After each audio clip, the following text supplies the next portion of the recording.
இங்க சில பேர் ஒரு கழுதையோட கழுத்துல கல்லை கட்டி மனசாட்சியே இல்லாம கடல்ல தள்ளி விட்டுறாங்க.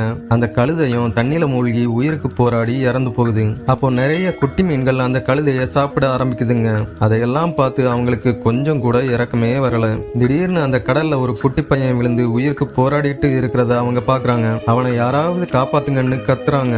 ஆனா அந்த பையன் தண்ணிக்குள்ள மூழ்கிக்கிட்டே இருக்கான். அப்போ திடீர்னு பின்னாடி இருந்து ஒரு பெரிய மீன் வந்து அவனை முழுசா விழுங்கிருது. அதுக்கப்புறம் அவன் மீனோட வயிற்றுக்குள்ள போயிடுறான். உள்ள போய் பார்க்கும்போது அது ஒரு பெரிய குகை மாதிரி பயங்கரமா இருந்துச்சு. உடனே அவன் பயந்து யாராவது என்ன காப்பாத்துங்கன்னு கத்துறான். அப்போ அவனோட சத்தத்தை கேட்டு அந்த மீனோட வயிற்றுக்குள்ள இருந்து வித்தியாசமான ஒரு மனுஷ முகத்தோட ஒரு மீன் அங்க வருது. அதை பார்த்து அந்த பையன் ஷாக் ஆகி பயந்து நீங்க யாருன்னு அதுகிட்ட கேக்குறான். அதுக்கு அந்த மீன் என்ன சொல்லிச்சுன்னா, நானும் உன்னை மாதிரி ஒரு காலத்துல மனுஷனா இருந்தவன் தான். இப்போ ரொம்ப வருஷமா இந்த மீனோட வயிற்றுக்குள்ள மாட்டிட்டு வெளியே போக முடியாம உள்ளேயே இருக்கேன்னு சொல்லுது. அதை கேட்டதும் அவனோட பயம் என்ன அதிகமாகுது. அப்போ அங்க தூரத்துல ஒரு வெளிச்சமான இடத்த பாக்குறான். மெல்ல அது பக்கத்துல போய் பார்க்கும்போது அங்க ஒரு மனுஷன் உட்கார்ந்துருக்காரு. யாருன்னு பார்த்தா தொலைஞ்சு போன அவனோட அப்பா தான் அங்க இருப்பாரு. அவரை பார்த்ததும் சந்தோஷத்துல ஓடி போய் அவரை கட்டி பிடிச்சிடுறான். உங்களுக்கும் உங்க அப்பா பிடிக்கும்னா ஃபாதர்னு கமெண்ட் பண்ணுங்க.